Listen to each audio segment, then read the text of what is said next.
mulai. Bismillahirrahmanirrahim. Oh iya, Pak. Assalamualaikum warahmatullahi wabarakatuh. Waalaikumsalam warahmatullahi wabarakatuh. Selamat pagi. CPP sejahtera. Selamat sejahtera. CPP sejahtera. Selamat sejahtera. Baik, terima kasih Bapak. Pada kesempatan kali ini di Sirkuit Weekly ini kita akan mengulas kembali atau menyampaikan kembali apa yang pernah kita sampaikan sebelumnya. Jadi yang pertama kita urut lagi, kita mengulas kembali dari APD.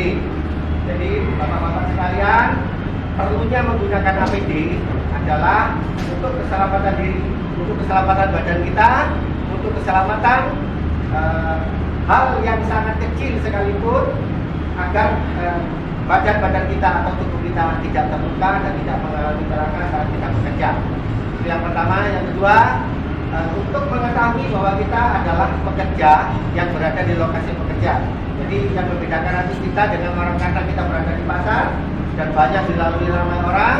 Jadi untuk membedakan mana yang bekerja dengan mana yang tidak, itu yang kedua adalah yang menggunakan APD. Jadi mengapa kita diharuskan untuk menggunakan rompi, mengharuskan untuk sepatu dan helm adalah untuk keselamatan kita masing-masing. Nah, jangan sekali-sekali melepas APD kita pada saat kita bekerja. Apapun kondisi kita. Kalau misalkan kita dalam keadaan pusing, kita berhenti dulu bekerja untuk istirahat dan lapor kepada mandor agar diberi waktu untuk istirahat agar menghilangkan pusing. Gitu ya. Terus kemudian berikutnya adalah mengidentifikasi pekerjaan. Jadi apa yang akan kita pekerjakan? Kita akan kerjakan pada pagi ini. Misalkan kita mau naik di ketinggian, nah kita harus lihat dulu. Kita pada saat naik kita menggunakan apa? Scaffolding. Kita pastikan scaffolding dalam keadaan kuat, dalam keadaan terkunci dengan rapat dan sudah diuji coba dengan baik. Nah kemudian setelah kita naik ke atas di ketinggian 1,8 meter ke atas, kita diwajibkan untuk menggunakan body harness atau full body harness.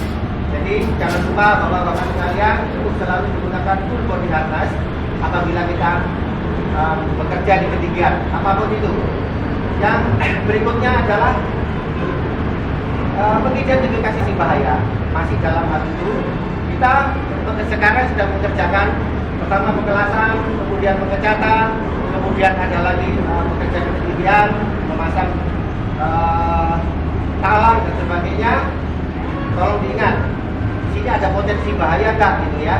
Jadi pengecatan, contoh pengecatan ini potensi bahayanya adalah cat ini terbuat dari bahan-bahan kimia. Jadi usahakan kalau ada bahan-bahan kimia seperti ini, ada thinner, ada cat, jangan merokok dalam keadaan bekerja. Oke? Jadi itu adalah aturan yang umum yang sudah ditetapkan. Nah, kemudian identifikasi bahaya yang lainnya di sekitar lokasi kerja. Tentunya ada paku-paku yang jatuh, terus kemudian ada bekas-bekas potongan-potongan besi dan sebagainya.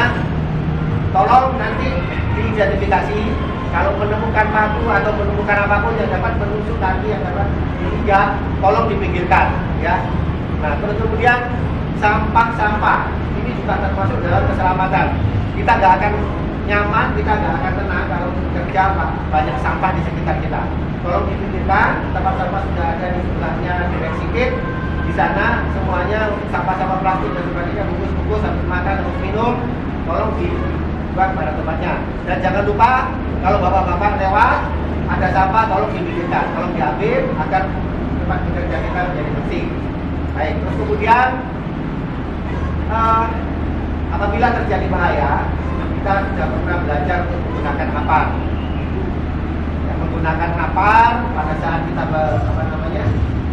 pada saat kita bekerja sudah kita pelajari bersama-sama. Tolong digunakan semestinya. Apabila ada terjadi kebakaran, langsung ambil apar tempatnya, terus kemudian kita semprotkan. Terus yang berikutnya adalah bapak-bapak sekalian, apabila melihat teman yang dalam bahaya, tolong segera diingatkan. Tolong segera diingatkan teman-teman kita yang dalam keadaan berbahaya agar tidak mengalami celaka. Jadi kewajiban kita adalah selain kita menjaga diri kita sendiri agar selamat, juga teman-teman kita dan lingkungan kita. Itu agaknya gimana. Yang berikutnya adalah peralatan kerja. Saya masih sering melihat ada peralatan kerja di geletak dan tolong kalau sudah bekerja diletakkan di tempat yang sudah dilihat atau tempat yang seharusnya dikerjakan agar nanti kalau melakukan pekerjaan tidak bingung.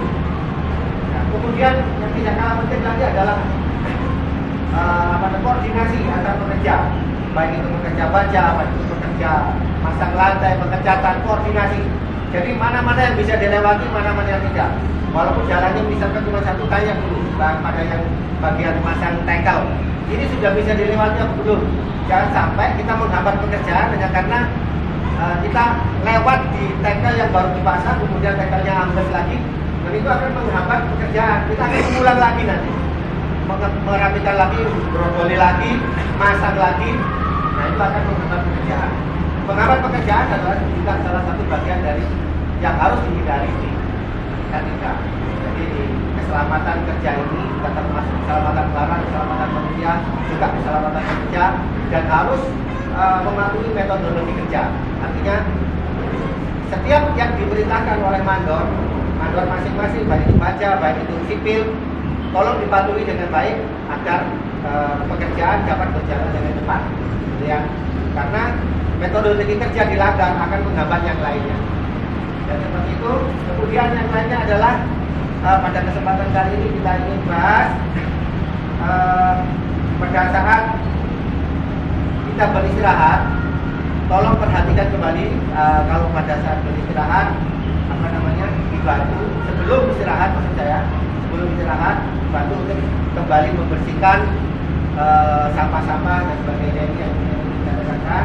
Jadi kalau kita bekerja dengan bersih tanpa ada sampah-sampah, maka kita semua akan terjaga dari kesehatan, ya, dan terjaga agar kita berjalan bekerja. Baik, untuk kesempatan pagi ini metodologi kerja dan pekerjaan apa yang akan dilakukan nanti silakan koordinasi dengan mandor, lihat lagi koordinasi dengan teman-teman sekalian dan sekitarnya agar tidak saling agar tidak saling menghambat.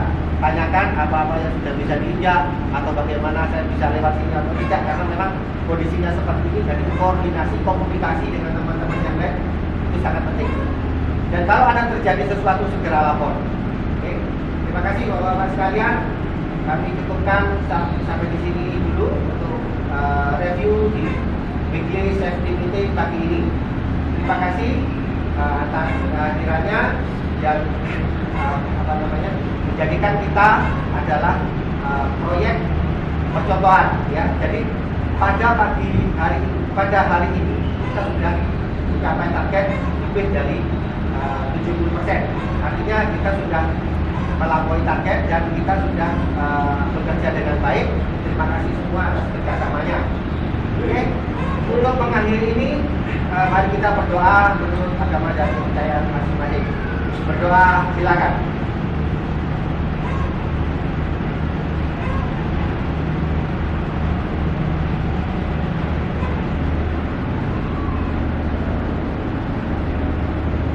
Berdoa selesai. Jepang sejahtera. Selamat dan gerak. Baik, terima kasih. Assalamualaikum warahmatullahi wabarakatuh. Waalaikumsalam.